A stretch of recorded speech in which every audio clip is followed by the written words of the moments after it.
चला अळीवाची खीर कशी बनवते ते तुम्हाला सांगते।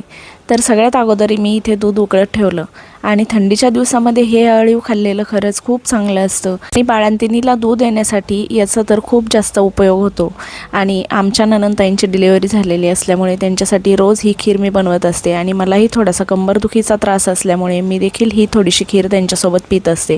दूध उकळत ठेवलं आणि रात्रीच हे अळीव जे आहे ना ते 2 चमचे पाण्यात भिजत घातलेलं होतं आणि सकाळी ही खीर मी बनवते।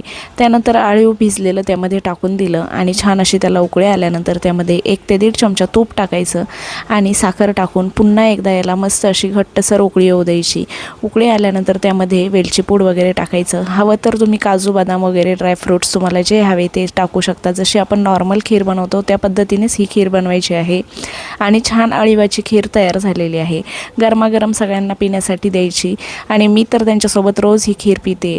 आणि त्यानंतर मला मस्त अशी दोडक्याची भाजी देखील बनवायची होती। तर डाळ टाकून मुगाची डाळ टाकून मी हे जे इलकी किंवा पारशी दोडकी काही आपण म्हणू शकतो, ज्यांच्याकडे जे नाव आहे ते म्हणाल। आमच्या तिकडे याला पारशी दोडकी म्हटलं जातं।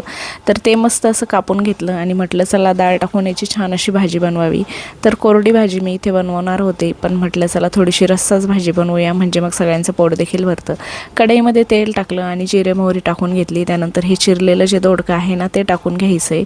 त्यानंतर त्याला छान असं फ्राय होऊ द्यायचं आणि मसाल्यामधले जे मसाल्याच्या डब्यातले मसाले आहेत ना ते टाकायचे आहेत। हळद, तिखट मसाला, काळा मसाला हे सगळं टाकून घेतलं आणि त्यानंतर थोडंसं पाणी टाकून छान डाळ टाकून घेतली, मिक्स करून घेतलं आणि पाणी आणि थोडंसं शेंगदाण्याचा कूट टाकून छान असं याला शिजू द्यायचं आहे। आणि ही भाजी जे कोणी म्हणजे शेंगदाण्याच्या कुटातली भाजी ज्यांना आवडत नाही ना त्यांच्यासाठी खरंच खूप स्पेशल आहे। डाळीतली भाजी खूप छान लागते।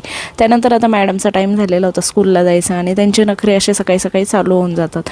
तर आता तिचं ओझं तिच्या पाठीवर म्हणून मी तिच्या हातामध्ये तिची बॅग दिली होती पण तिला ती काही झापेना। मग पुन्हा मी घेतली आणि मी बाईकला लावून दिली आणि आजकाल ना तिला तिच्या मनानेच बाईकवर बसायचं असतं। चला भेटूया पुढच्या व्हिडिओमध्ये, तोपर्यंत बाय।